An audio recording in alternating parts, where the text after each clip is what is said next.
Before starting the talk, just an announcement about meeting time, which we forgot to say at the beginning of the retreat.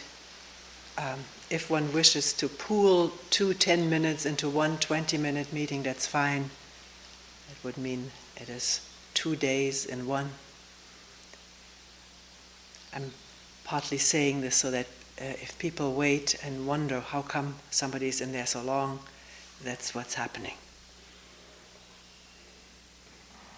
Because at times when there's nobody waiting, the meeting expands a little bit.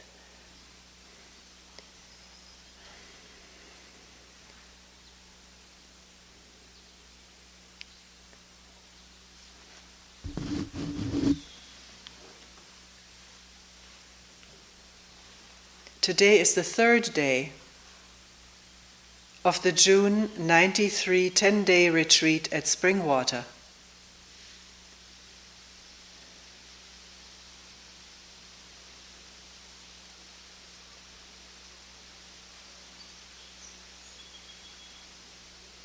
The question we'll take up this morning is,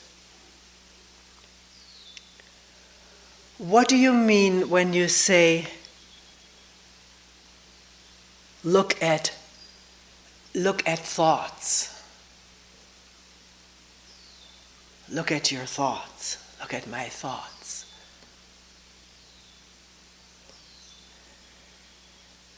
How does one look at thoughts? And very often accompanying this question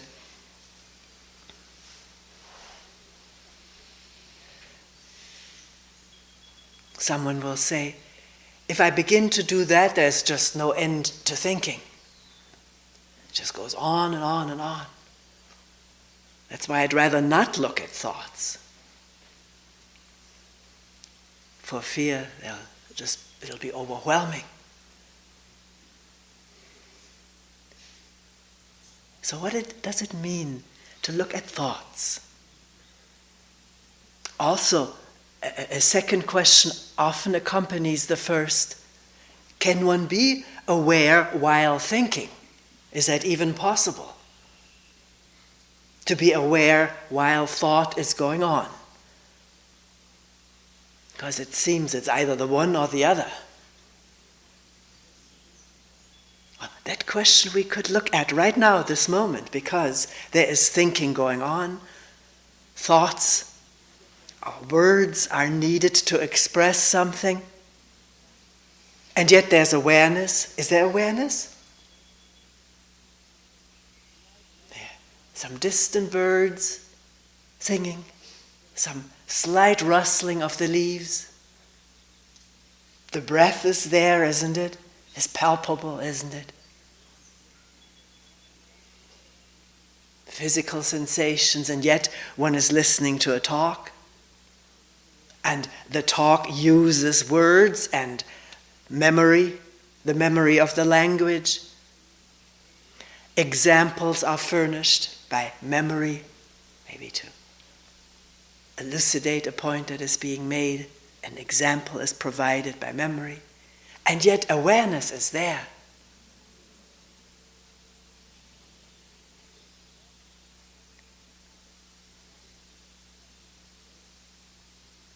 There are times when awareness vanishes, when thought takes over.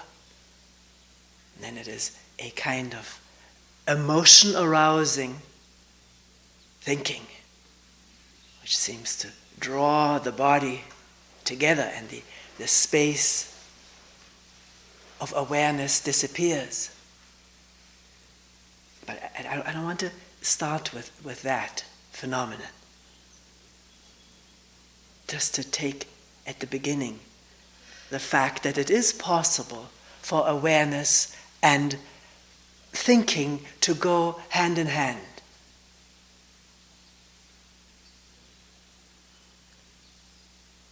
Thinking right now about how was this talk started? I got to go back to that or bring it up again. And it was started with a question. Memory supplies that. Even though there is awareness, a fly just bumped into the screen. There's awareness of the question. How does one look at thought? What does it mean?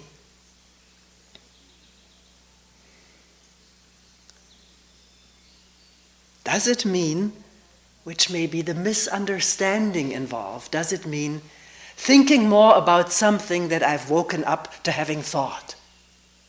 I wake up from a train of thinking about something which happened in the past, which was very pleasurable. Wake up to the fact that this is what had been going on in the mind. At the moment of waking up, that train of thought of the pleasurable event in the past reverberates as a memory in the mind and can be looked at as a memory. How nice it was at that spot in Holland, with a few spots of tulips still there among the vast fields of decapitated plants.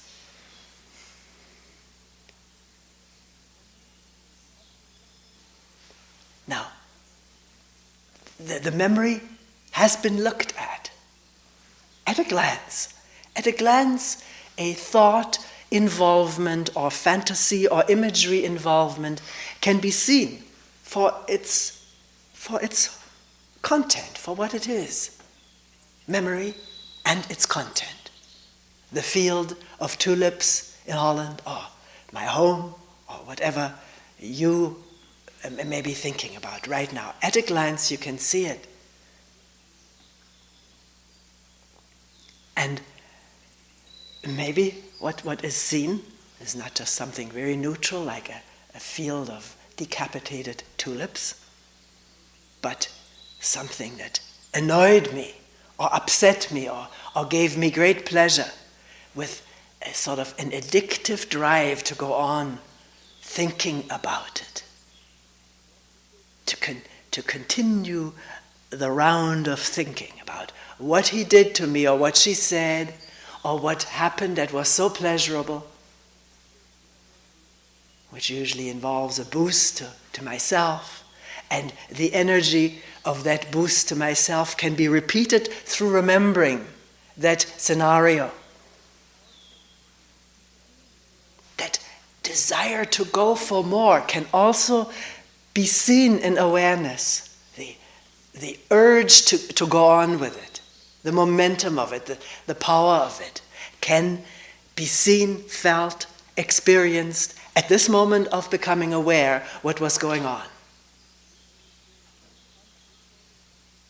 Not just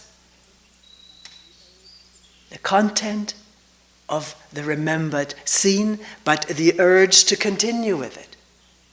Just as we all know that, don't we? Waking up from a very pleasurable dream, almost being annoyed that one woke up and wants to see the end of this. How did it end up? Or just some more of that sweetness. So that can be in the awareness, not just what was remembered, but the desire for more. And it has a power behind it. If it's not seen, it takes over, it goes on, and awareness is gone. But if it's seen and questioned, wondered about, not just taking over, then there may be also the realization that going with this momentum to continue with a pleasurable remembrance is not the same as being here right now, aware. I'm using these words. We can find new words. Being here, open, in touch with the birds, the breath, the warmth of the room. Whatever, here, whatever. It's infinite. This present space of nowness is infinite. It has no end to it, because it is not limited by thinking about it. You may say, well, you've already been thinking about it. No, I'm not thinking about it. Just putting into words what is felt to be so, or seen to be so. So, now, I've already come up with 3 things. A moment of waking up, seeing the fact that there was a memory going on, the content of it, the desire to go on with it, or the opposite, the desire to forget about it, not go on with it, get as far away from it as possible. These are the same things in opposite directions. And maybe also a quick realization that escaping from it or going for more is not the same as just being here in this state of wakefulness, here-ness, now-ness, which is not a differentiated field. It doesn't have the thrills of the remembered pleasure or the remembered fears or the drive to escape. It's neutral, sort of, open, undifferentiated. If thought came in to evaluate it, it could say it's boring. Because thought wants excitement, stimulation. It wants to affect the body, or the body wants to be affected by exciting thoughts and memories and anticipations. It is addicted to those fixes, those rushes of energy. And that can be seen at a moment of waking up to what has just been going on and to what is just about to continue.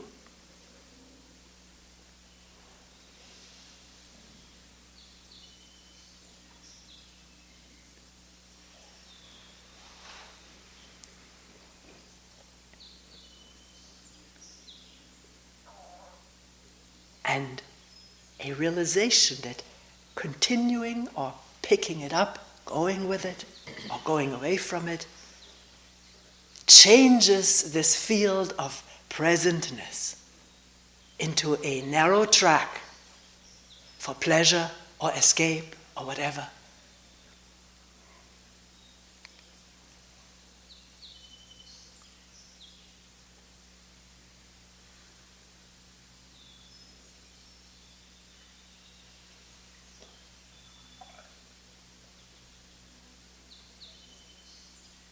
Now the question we started out with was, how does one look at thought?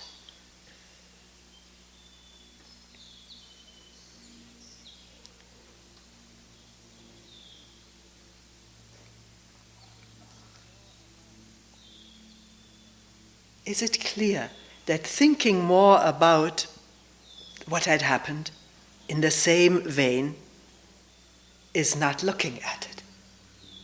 It's more of the same involvement in memory or evaluation of the memory. In the first two talks, I'm sure talked about how becoming aware of trains of thought, one takes a new train, condemning the thought, wondering how many more years one will have to sit until there is no more thought,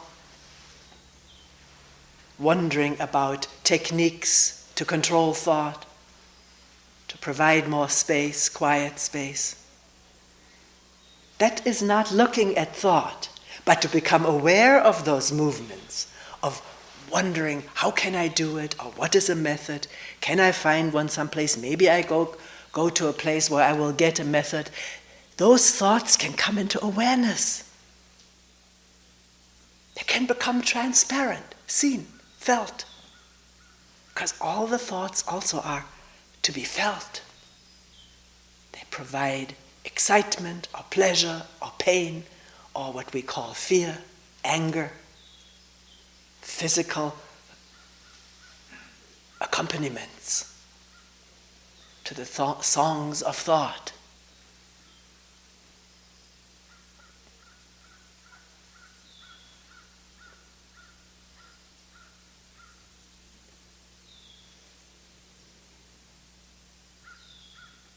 So when we talk about looking at thought, what is referred to is an open awareness of what has just gone on at the moment of coming to.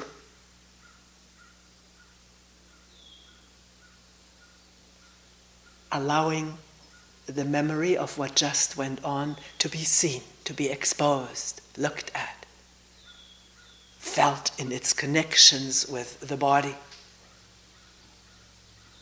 A frightening memory, feeling what the body manifests in the presence of the frightening thoughts and the memory of them. Seeing, feeling, touching that connection.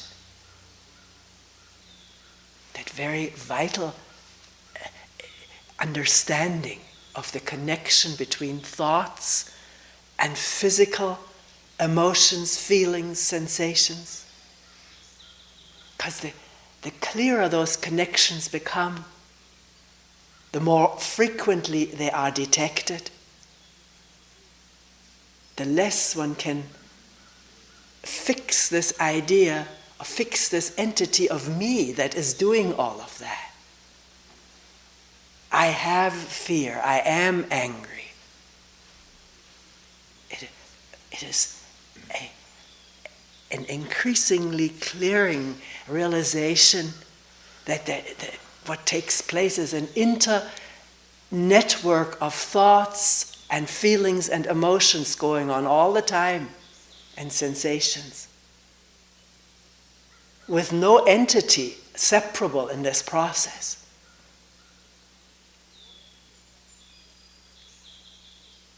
It's just past and present thoughts creating sensations, feelings, emotions which generate more thinking. I don't like to feel this way. Or thinking about who did this to me. And then thinking about an event, past moment or 5 years ago or whenever, when somebody hurt me. And the thought of that incident creates more anger or hurt. And the hurt feelings create more thoughts about whatever, one's state as a victim, one's need for revenge. Oh, watch it. It's all there to be watched like home video.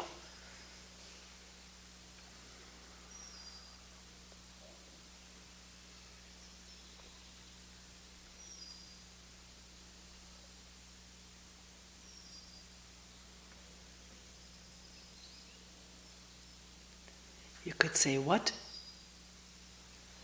if this waking up happens to a situation, a remembered situation? Here is the memory, it can be seen. What if I want to think some more about this? I feel I need to think more about what happened. Well, nothing has been said of what should be done, only what reveals itself. And sometimes what reveals itself is a great urge to think some more about something, what really happened, and the memory mind reflexively produces more thoughts about it. And what you could say, if this thinking about what happened is intermingled also with attention. I just want to see, think, and think, see more about what happened. Why am I so upset? Why am I afraid? Somebody mentioned to me, after your talk yesterday, there was some fear. Some real anxiety there, someplace vague, I don't know why. If this happens, allow that to lead the mind-body to find out more about it. It will. And it happens because our first response or reflex is to think more about it. But attention may follow suit, may also be there at times. Why did I get so upset? Why so afraid? Why do I feel guilty right now? Why do I feel bad about myself after the talk? And ask that question not to demand an instant answer, but to lead this body-mind, or to allow this body-mind to lead to more stuff.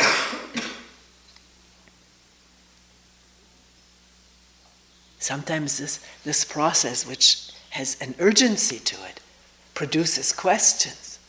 Is it because of that I'm afraid?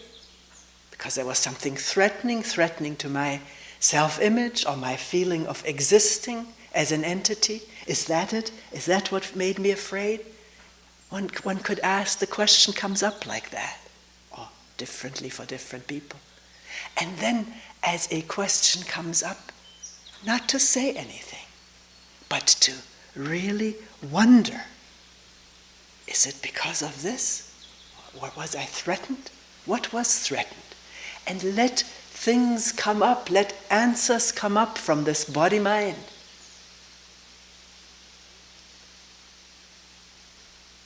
Answer may say, yes, I was threatened.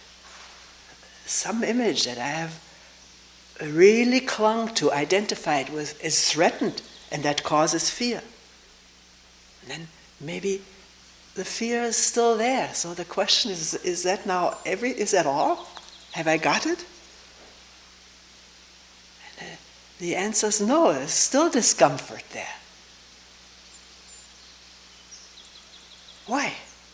And maybe another question will present itself. Because the question may be, are there deeper layers of remembered incidents that don't come into awareness and yet are functioning? Leave the question there.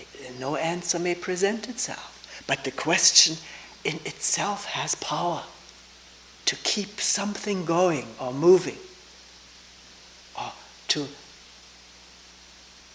solicit more attention to our moment-to-moment living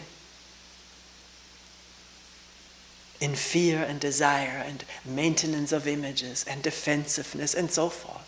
More light will be shed on these processes when questions that have not been answered are still around. They're still suspended there someplace.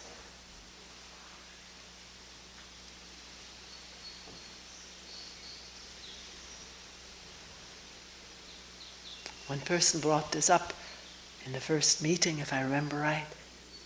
Why is it that some moods last so long? Depressive mood, or a negative mood, or angry mood, or just a moody mood.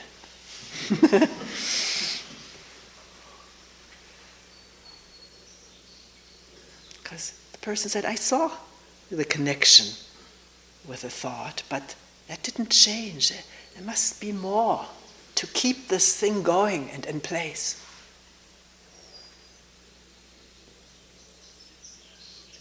So, because the interest begins to be aroused, what is going on here? A connection between a thought or an event has been seen, and yet this mood persists over days. What is it? What's going on? Wondering about it in a not just casually curious way, maybe just in a casually curious way, whatever way. May shed light on our moment-to-moment sensitivity, vulnerability, defensiveness, easiness to be heard, wanting to be spoken to or reacted to or responded to in a certain way and not getting it. The only way something will reveal itself for what it is when it is being attended to, listened to,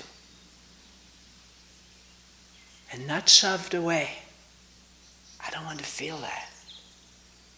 I want to distract myself. It doesn't work anyways.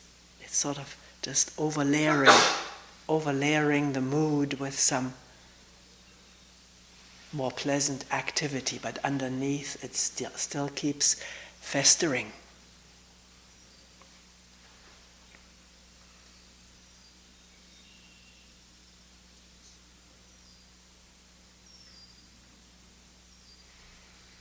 So not to expect immediate answers and solutions and clearing, elimination of bothersome stuff. Why should we expect anything? Because we're programmed to expect things, and we're programmed to be impatient.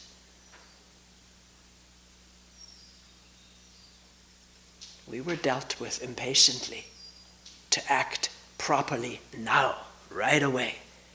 Never mind the mood the child is in. Smile.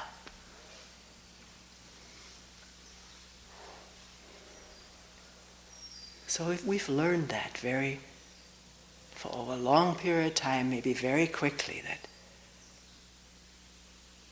to be with how one really felt was not possible. It was an annoyance or a threat to the adults around us. Actually, children, I've observed, are much more tolerant with each other's moods. They don't say snap out of it. They just put up with it.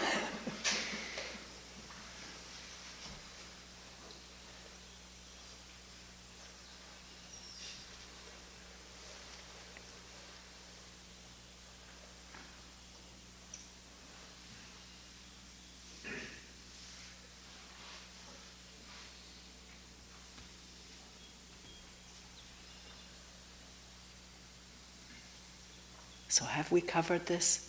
How do I look at thought?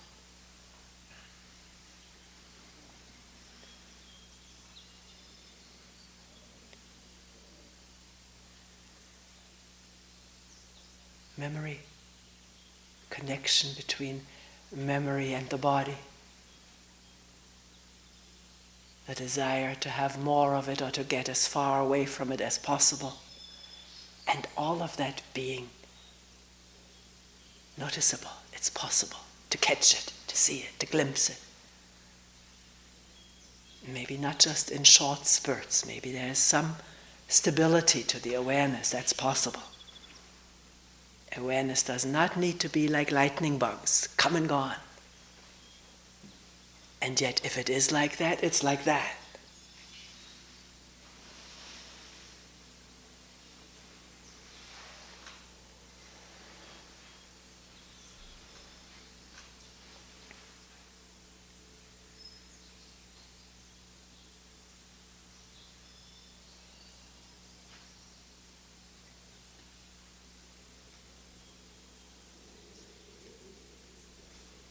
We said earlier that it's possible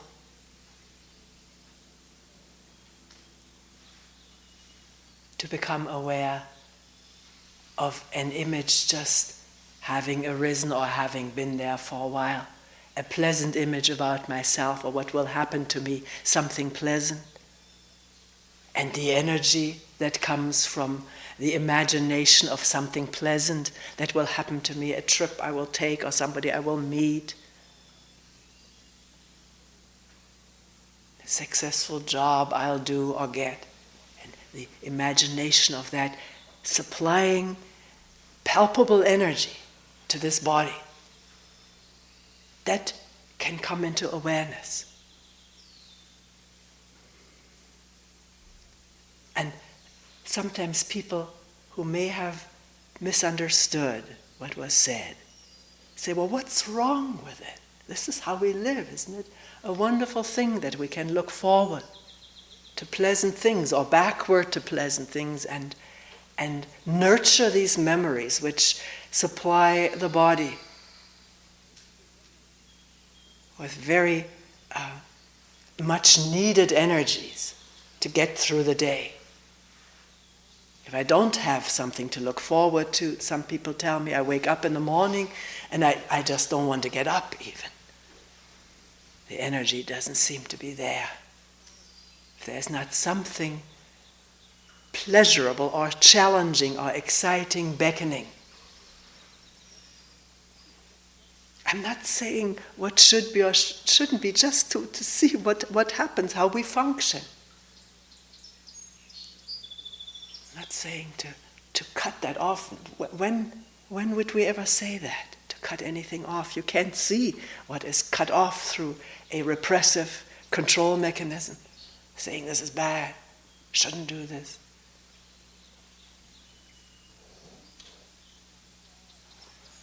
We probably do, to a large extent, garner our energies through imagination of what happened and what will happen.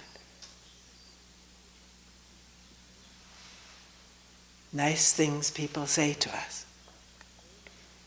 The opposite of criticism voiced to us drains the energy. Drains it because the body responds with a depressive mood, hooking into negative self-images of being no good, bad, not worthwhile, which are depressing of energy. The other thoughts of being good, worthwhile, valuable, contributing to helping other people, that energy is elevating energy, increasing it. There's nothing right or wrong about all of this. Can it come into awareness as it functions, so that we're a bit wiser about what is happening in not just my moment-to-moment living, but in everybody's living from moment to moment.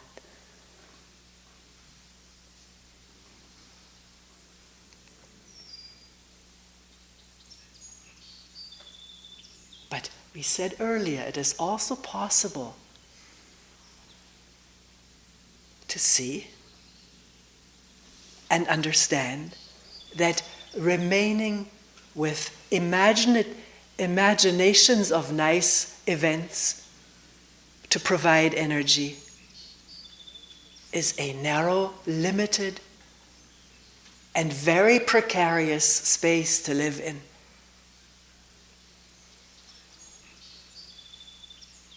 Precarious because the nice comment that somebody makes, and that I remember now, may turn into a critical comment someone makes and that I will remember and then feel threatened or anxious or angry about. It is a state of dependency on input from others and the remembrance of it. Actually, the very moment it happens, somebody says, "It's a beautiful job you did. I liked what you said," or "I liked the kitchen." Not just I liked it, I like it. Beautiful, and so forth. Somebody says it, and I hear it, and immediately there is a boost. It feels good. People saying, wonderful retreats here. I try to convey this to people on staff because people talk more with me than with people on staff. Sometimes people who work here don't hear so much about this. I'm very interested and conscientious in trying to convey as best as I can how people appreciate retreats here. Because if we don't hear this, maybe the negative images we have of ourselves as being not worthwhile, not doing something very important, not being out in the world, making lots of money, having a nameable, important position. I'm not saying everybody pines after that. But that then takes over. Some kind of, or may take over. I'm not speaking for everyone. So, to get feedback, instant feedback, "I liked what you did," or "It's been very helpful time," or "It's a beautiful place," and the energy that comes from it, we live by it. It's part of our nourishment. The problem arises when it needs to be brought up in memory time and time again to feed a starved organism.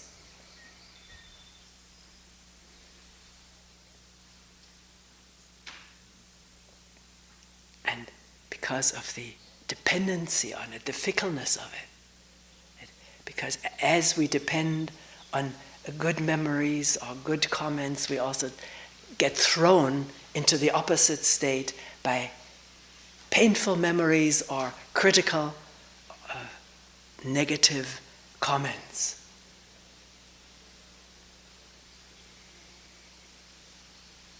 That's why we live most of the time in these high-low, high-low, high-low states. Up and down. Maybe it's inevitable. Maybe it's not inevitable. And this is something that can be learned about in a state of openness, which does not need positive comments. There's no fear of negative comments. It is not hooked in to that whole network of existence. The energy which gathers in listening now, looking and experiencing, being in touch now, that energy does not trickle all over the network of meanness, my past, my future, my needs, my shortcomings. It leaves that alone. It doesn't eliminate it, but it doesn't energize it. And that's why it can be detected very clearly that in that state, the momentum of wanting to get back to think more about myself and garner those limited energies is a narrowing. It's a leaving of what is not limited, but also doesn't have these special boosts or energies cultivated from self-image. Self-image in that state is not energized. It's not there. If it comes up, it can be seen for what it is. And either the momentum is to go with it, then that open state is gone. The energy is now involved in the network of me, which is what? Should we talk about that? Maybe it's too late to start that. Because this could be a whole talk, to talk about what am I? What is this me? I do feel separate, people say. I am separate, not just I feel, I am, it's a fact. Here, what about this? It's separate from all the other bodies in this room. And we're not talking about togetherness of bodies, where there's no more separate bodies. We're talking about age-old, 1,000, 100,000-year-old mental processes, having cultivated this idea of me as separate from you. Or maybe if in earlier tribes, it was standing out as an individual was unheard of. It's still the case in present tribes, I understand. Like Hopi tribes, Zuni tribes, very communal-oriented tribes, sticking out as an individual is not acceptable. It is not fostered, maybe even punished. But then the me is the communal me, my tribe, versus the others.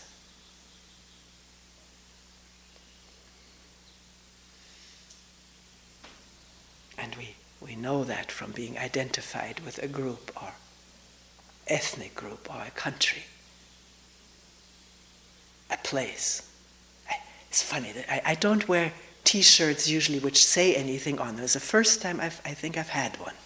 It was given to me, and it says Colorado Springs on it. Was given to me by our daughter-in-law. Well, they're not married, a friend of a companion of our son. She worked for the tourist department in Colorado Springs and gave Kyle and me these shirts, which I think is very pretty, very, how do you say, when it's not loud, what's the word? It's very, Subtle, yes. And yet when I put that on, Colorado Springs, it sort of does something. It's a beautiful place, it got mountains.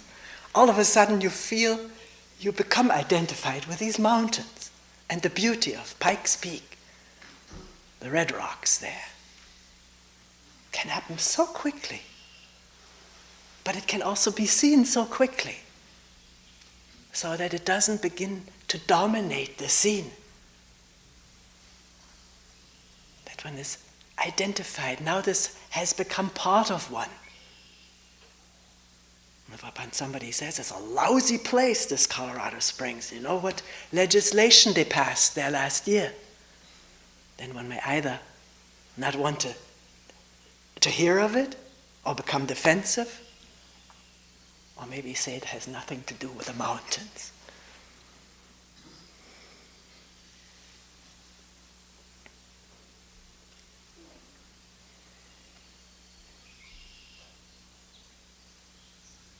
So maybe in the talk tomorrow we'll try to, we haven't done it in a long time, to really have one whole talk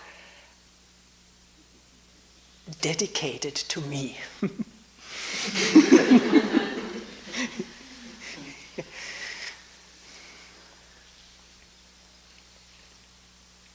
Not in order to get rid of it, but to illumine it, to understand it, to look.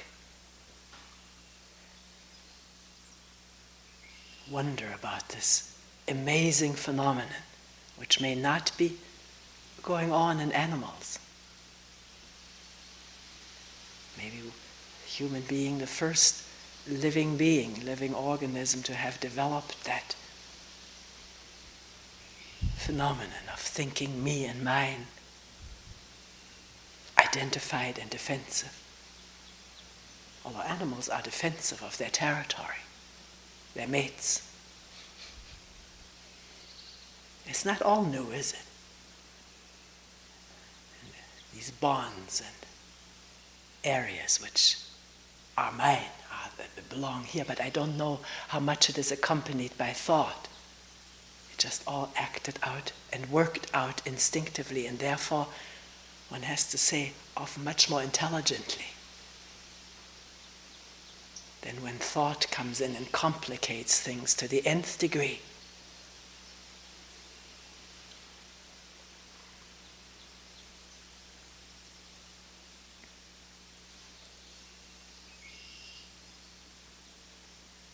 but at this moment, not having started it, leaving it aside right now, can there just be a moment of open listening?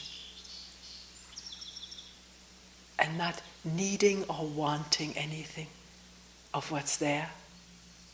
And if want or need or fear comes up, to let that also tune around.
we will end here for today.